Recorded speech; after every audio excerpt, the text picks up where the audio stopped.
Hello, my name's Callum, and I have a question. What the hell is a character action game? From what the internet tells me, it's a subgenre of hack and slash or beat 'em up games, but with way more depth in combat. Games like Devil May Cry, Ninja Gaiden, Bayonetta, or God of War, unless you're a big weirdo who says God of War doesn't count. The best of these games being on par with even certain fighting games, but in a single player setting. So, that's all cool and whatnot, but what does the name character action even mean? Sounds kind of like the big dumb to me. Apparently there's like 30 names for these types of games, so I'm gonna waste my life talking about all of them and explain why they're all dumb and why my opinion's better than yours. Character action. Character action is probably the most popular name for this subgenre. It's also by far the worst name for this genre. What the hell does that even mean? Pretty much every game has characters doing action. Oh, there goes Mario. Bing bing wahoomin. He's my favorite character action hero.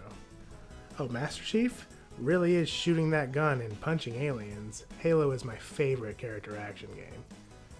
Minecraft Man sure is digging a hole. I can't wait to upload my Minecraft combo video. That really sounds stupid, right? I think so. Pretty much every other genre slash subgenre's titles are really self-explanatory. First person shooter. You shoot and your camera is in the first person. First person arena shooter. Same thing, but in an arena. First person tactical shooter. Once again, it's a first person shooter, but more realistic and tactical with more strategies to use. Just like in the name. Wowee! Almost every single name for a subgenre is like this. Easy to understand, exactly what you're gonna play. So yeah, character action can suck my peewee. Stylish action. Stylish action is about as popular a name for these games, and it's probably the best current name for them, but it's still pretty whack. I get this name for them. Hideki Kamiya, who pretty much invented the genre, called the first Devil May Cry game a stylish action game, which would be fine, except that a good chunk of these games focus more on the brutality of combat over style. Ryu Hayabusa isn't a very stylish guy, even though he can do some pretty wild stuff, and it can be argued that he's the second poster boy for the genre. So yeah, I don't think stylish action fully encompasses all the games that fit under this banner. Spectacle Fighter. Spectacle Fighter is probably the weirdest name out of all of them. I get what it's trying to convey. These games often play like fighting games in a third-person camera view. I mean, frick, a lot of Dante's moveset in the Marvel vs. Capcom games uses the same button inputs as the actual Devil May Cry games. Pretty much every character in this genre has been a guest character in at least one fighting game. They translate really well into the style. The only problem is that these aren't fighting games. They're almost always single-player experiences with no or really bad multiplayer slash online modes. In fact, I think Spectacle Fighter would probably be a better name for the Hyper Fighter subgenre. It just sounds a bit classier to me. Devil May Cry slash God of War clone. Well, this one's easy. Games that pioneer a genre generally had to deal with this at the start, i.e. Doom clones in the 90s, which became first-person shooters. More recently, we had Dark Souls clones, which became Souls-like, the subgenre of RPGs. Once again, a very clear and very self-explanatory definition of what you'll be playing. Suffice to say, clone will never stay the name of a genre. Also, if you still use that as a descriptor, you can find me behind your nearest KFC so we can throw hands. Kamiya Simulator. Blocked. They're just action games, but really good. Wow. What a dumb, stupid, horrible, awful, wrong opinion. You must be a real idiot to think or say something so horribly dumb. You're probably from some gross, third world country that calls fries chips. With its main exports being goofy sci-fi shows from the 60s and crushing gloom and sadness. What a miserable pile of slime you'd have to be. Luckily, no one that putrid could possibly exist. However, if they did, I would tell them how goofy and dumb they are. Saying something like this would imply that subgenres just don't exist. The Beatles and Slipknot are both rock bands, but I wouldn't exactly say that they're particularly similar to each other. The Raid and Marvel's, trademarked, The Avengers are both action movies, but you wouldn't say, oh, you like The Raid? Boy, do I have a CGI explosion fest for you. Hey man, you like Devil May Cry? You know what? You should play Assassin's Creed. That sounds pretty stupid, right? Well, thank God we don't live in a world where somebody could be such a total and absolute dumbass. So, what should we call the video game? That's a great question, and I think I have a good answer.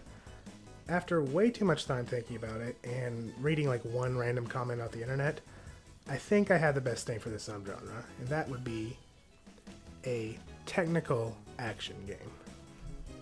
Or at least a technical hack and slash or beat 'em up, but I think the former probably sounds better.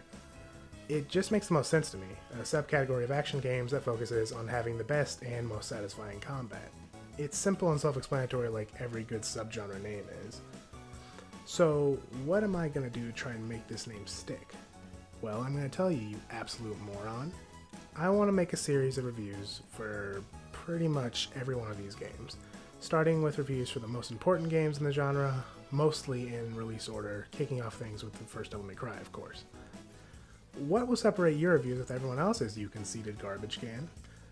Well, first off, these are bar none my favorite kind of games, so I want to make sure they get the love and attention they deserve. This means beating the game 110%.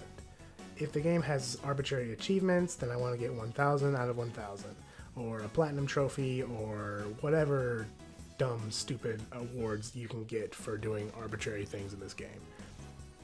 I also want to review these games both as technical action games and as just good games in general, because let's face it, Devil May Cry 4 may have the best combat of all time, but the actual game is unfinished and just kinda busted. To do this right, I have 5 categories on which I'll review it as a technical action game. Each category can range from a 1 to 10 score, with the best of all score being 50 for the game. Number 1 would be technical depth. Of course, the most important part of the game, the technical depth of the game. How much combo can you do? How sick are your juggles? How many weapons and powers do you have in your arsenal? If the game is not a 5 or above in technical depth, then I don't think it belongs in the genre. Number 2 would be style. I know a second ago I said that style doesn't make the genre, but it sure makes it better. If you can taunt your opponents and pull off moves that make a shonen character's wet dreams, then you're doing something right in my book. So, while substance over style is important, isn't it better when you can have both? Number 3 would be how crazy the game is. Now, you might be thinking style and crazy are kind of the same thing, but you're wrong, and go away. Style is how crazy you are as a character. Crazy is how wild the world and characters around you are. Obviously, this doesn't apply in real-world situations, but I think for these types of games it fits pretty good. If the game world, setting, bosses, and side characters are all absolutely nuts, then you're looking at the signs of a good technical action game. Number 4 would be replayability. All the best action games have loads of replayability, from style and mission rankings to secret missions and collectibles. See, when you play a technical action game for the first time, it's mostly just to unlock all the weapons and tech you can use.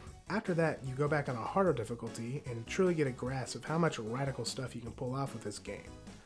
Then, if you're truly a man of culture, you'll go in for a 3rd or even 4th course and play it on the hardest difficulties, getting some of the most satisfying experiences gaming has to offer. See, unlike most games where increasing the difficulty just makes you a weak little baby and makes all your enemies T-1000s, technical action games will tweak the game and make it tougher in all the right ways. Bosses will have new and usually cooler attacks, new enemies will appear, and enemy placement will keep things fresh, and you might even find some secret bosses or stages. All while you're getting better and better at the game, pulling off better and cooler combos. These games just do higher difficulty right. And finally, number 5 would be music and sound design. Listen, you could make the sickest game of all time, but if I hit an enemy and it sounds like I'm lightly hitting a stick onto a fence, all while Groos's theme from Legend of Zelda is playing, I'm gonna have a bad time. Music and good sound design are the backbone of these games. Metal Gear Rising: Revengeance would not be half the game it is without the soundtrack.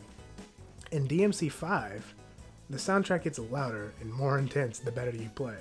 Itsuno knows what's good. So yeah, that's the 5 categories I'm going to rate them as technical action games on.